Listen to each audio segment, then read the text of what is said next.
대통령 선거 후보들의 공약을 점검하는 순서. 지방자치단체들의 지방재원 확대 요구가 나오고 있지만 공약 반영에는 소극적입니다. 지방재정 강화 대책으로 출향인이 고향에 세금을 기부하는 이른바 고향세 도입이 주목받고 있습니다. 대통령 선거 벽보를 훼손하는 사건이 경남에서도 잇따르고 있습니다. 선관위가 강력한 단속을 예고했습니다. 하반기에 일감이 떨어지는 성동조선해양의 생존에는 선박 신규 수주를 위한 금융권의 선수금 환급 보증이 최대 관건입니다. 여러분 안녕하십니까? 경남 소식 전해드립니다. KBS 창원뉴스는 오늘부터 대선 후보들의 공약을 점검하는 순서를 마련했습니다. 먼저 주요 후보들의 10대 공약을 봤더니 지역 부분이 거의 없어 지방자치와 지방분권을 등한시한다는 지적이 나옵니다. 오종우 기자의 보도입니다. 김해 외동과 주촌면을 잇는 지방도 1042호선. 출퇴근 시간마다 정체로 몸살을 앓고 있지만 공사는 14년째 여전히 진행 중입니다. 아침 출근 시간이나 특히 이제 오후 퇴근 시간 되면은 차가 저기 외동국에서부터 건 한 30분 이상씩 밀려요. 지역 예산으로만 건설되는 지방도 결국 예산 부족 탓에 늦어지는 겁니다.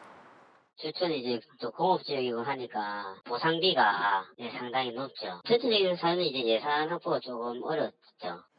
경상남도는 예산 부족으로 제때 공사를 끝내지 못하자 도로 사업을 2014년 43곳에서 올해 32곳으로 줄였습니다. 영호남 시도지사들은 이처럼 자주 재원이 부족해 무늬만 지방자치제라며 대선 후보들의 재원 확대 공약을 요구했습니다. 지방 소비세 규모와 지방 교부세율을 각각 25%로 늘려달라는 겁니다. 또 자치입법권 확대와 자치조직권 보장 등 중앙정부의 권한 이양도 요구했습니다. 하지만 대선 주자들은 아직 미온적인 모습입니다. 주요 후보 5명이 중앙선관위에 낸 10대 공약에서 어느 후보도 지방에 대한 주요 공약을 내놓지 않았습니다. 후보들의 이렇게 공약을 보면 특히 10대 공약을 보면 지방자치라든가 지방분권에 대한 관심도가 상당히 좀 떨어지는 것 같아요. 때문에 지방분권과 지역의 자율성, 책임성을 강화하기 위한 개헌까지 요구하는 목소리가 높아지고 있습니다. KBS 뉴스 오종우입니다. 지방정책을 강화하기 위한 정책이 대선 이슈로 거론되고 있는데요. 일본에서 도입한 이른바 고향세라는 제도입니다. 대도시에 거주하는 출향인이 고향에 세금을 기부하는 방식인데요. 우리나라에서도 도입이 가능할지 주목받고 있습니다. 보도에 이대환 기자입니다. 지난해 4월 지진이 강타한 일본 구마모토에 이재민들을 돕기 위한 기부금이 열흘 만에 16억 원이나 모였습니다. 돕고 싶은 자치단체에 기부금을 내면 소득 공제 방식 등으로 세금을 돌려주는 이른바 고향세의 공이 컸습니다. 지난 2008년부터 고향세를 도입한 일본은 지역 특산물 답례까지 더하면서 지난해 모두 1조 7천억 원의 지방 기부금을 모았습니다. 반면 경남도청의 지난해 일반 기부금은 3천만 원에 불과합니다. 기부를 하려 해도 현행법상 기부 절차와 용도 등의 각종 제한이 있기 때문입니다.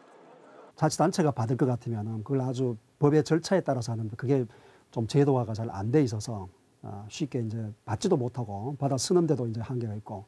우리나라에서는 지난 2010년 고향세 도입이 추진됐습니다. 이후 지지부진했던 고향세 논의는 지난해 국회 법률 발의와 최근 대선 공약으로 떠오르면서 다시 불붙었습니다.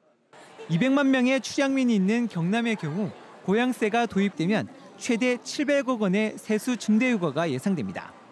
여기에 해당 자치단체가 기부 답례품으로 특산품 등을 선물한다면 지역 경제 활성화 효과도 있습니다. 지방의 재정력의 격차 이런 게 이제 우리나라가 심하니까 이것을 도입해서 좀 형평성을 높이자 하는 생각이 있고요. 하지만 일본의 경우처럼 수도권 자치단체의 거센 반발과 세법 개정 등 넘어야 할 산도 많습니다. KBS 뉴스 이전입니다. 대통령 선거 공식 선거 운동이 일주일 지났는데요. 선거 벽보와 현수막 훼손이 잇따르고 있습니다. 이미 지난 2012년 대선 때의 훼손 규모를 넘어섰는데요. 선관위가 강력 단속에 나섰습니다. 박상현 기자의 보도입니다. 한 남성이 두리번거리며 길을 갑니다. 가던 길을 멈추더니 허리를 숙여 대통령 선거 벽보를 뜯어냅니다. 술에 취해 아무 이유 없이 싫어하는 후보의 벽보를 뜯어낸 겁니다.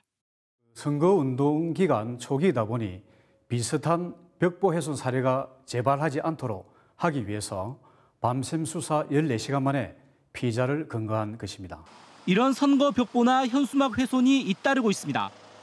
지금까지 경남에서 일어난 벽보나 현수막 훼손 사건은 15건으로 이미 지난 2012년 대선 때를 넘어섰습니다. 대부분이 기분이 나쁘다거나 술에 취해 홧김에 일어난 일입니다.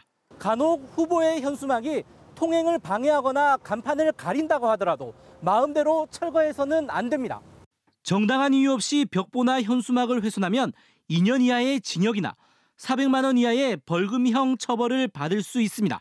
선거 벽보, 현수막 이런 선거운동 방법이 후보자의 정보를 취득할 수 있는 아주 중요한 선거운동 방법의 하나입니다. 그래서 이를 훼손하는 경우에는 선거의 자유와 공정을 훼손하게 되므로 경남 선관위는 시군구 선관위의 감시 활동을 강화할 것을 지시했고 경찰도 112 순찰을 강화하는 등 벽보와 현수막 훼손을 강력 단속하기로 했습니다.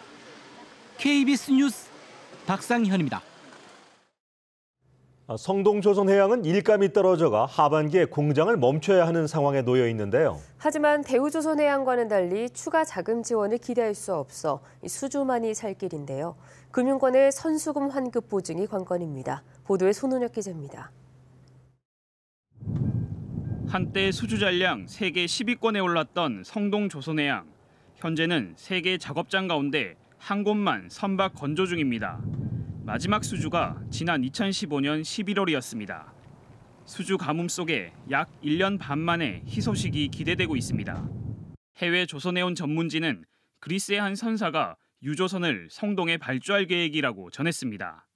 11만 5천 톤급 유조선 7척으로 3,200억 원 규모입니다.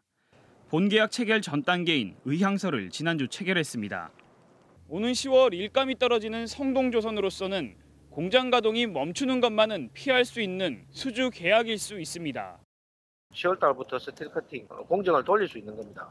공장을 다시 가동할 수 있기 때문에 이 시점에서 지금 그 수주가 굉장히 중요하다고 이야기하고 있는 거거든요.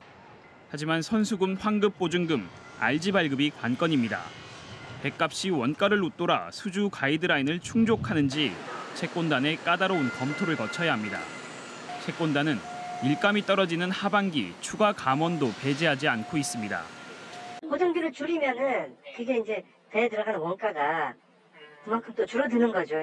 가이드라인을 완화를 안 해도 이렇게 완화 효과는 있는 거잖아요.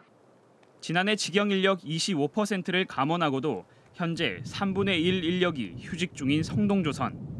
8년 만에 영업이익까지 냈지만 생존을 위해 또 한 번의 진통이 예상되고 있습니다.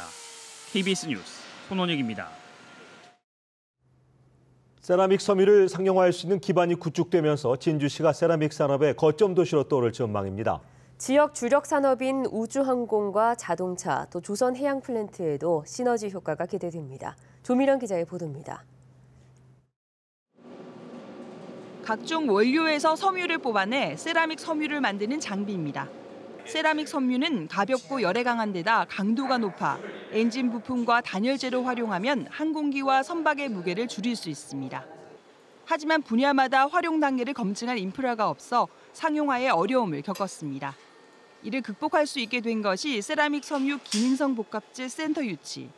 기존 소재들보다 강도가 높고 가볍기 때문에 차세대 수송체용으로 많이 활용돼서 기존 앞으로의 산업 발전에 크게 기여할 것으로.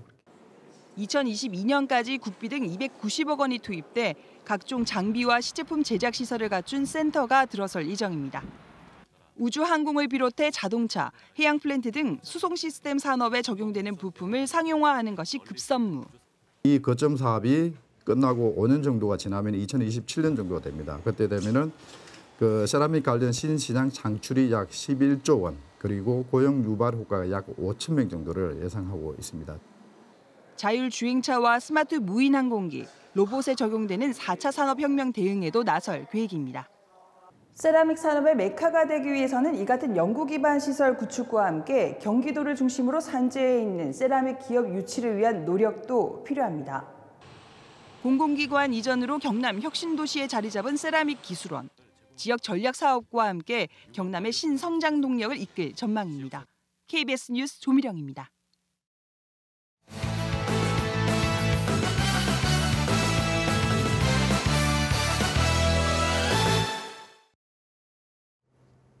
간추린 소식입니다. 개발 사업과 관련해 거액을 받은 혐의를 받고 있는 차정섭 함안 군수에 대해서 경찰이 사전 구속영장을 신청했습니다. 경찰은 차 군수가 개발 사업과 관련해서 사업자들의 편의를 봐주는 대가로 비서실장을 통해 수억 원을 받은 것으로 보고 있습니다. 차 군수는 지난해 2차례 조사에서 일부 혐의에 대해서 돈 거래는 인정하면서도 대가성은 부인한 것으로 전해졌습니다. LNG 선박 기술을 두고 일본에서 벌어진 특허 분쟁에서 대우조선이 승소하며 기술력을 인정받았습니다. 대우조선은 지난해 일본의 특허 등록된 천연가스 추진 선박의 핵심 기술 LNG 증발가스 부분 재액화 시스템에 대해서 일본 업체가 제기한 특허 등록 이의 신청에 승소했다고 밝혔습니다. 이 기술은 연간 선박 운영비를 10억 원 이상 절감할 수 있습니다. KBS 창원이 지적한 김해터널 등하교 문제에 대해서 임시로 통학버스가 운영됩니다. 김해교육지원청은 학생들의 피해를 막기 위해 오는 8월까지 등교 시간대 통학버스를 3차례 운영하고 김해시와 버스 노선 조정 등을 협의할 예정이라고 밝혔습니다. 김해 장유동의 학생 200여 명은 터널을 통과해 등하교를 하고 있습니다. 경남FC가 안산을 꺾고 챌린지 리그 1위로 올라섰습니다. 경남FC는 어제 창원 축구센터에서 열린 K리그 챌린지 안산과의 경기에서 3대 0으로 승리해 부산 아이파크에 골 득실차로 내준 1위 자리를 하루 만에 탈환했습니다. 경남FC는 현재 6승 2무로 FA컵까지 포함하면 10경기 연속 무패 행진을 기록 중입니다. 창원시가 민원 콜센터로 걸려오는 악성 민원 전화에 강력 대처하기로 했습니다.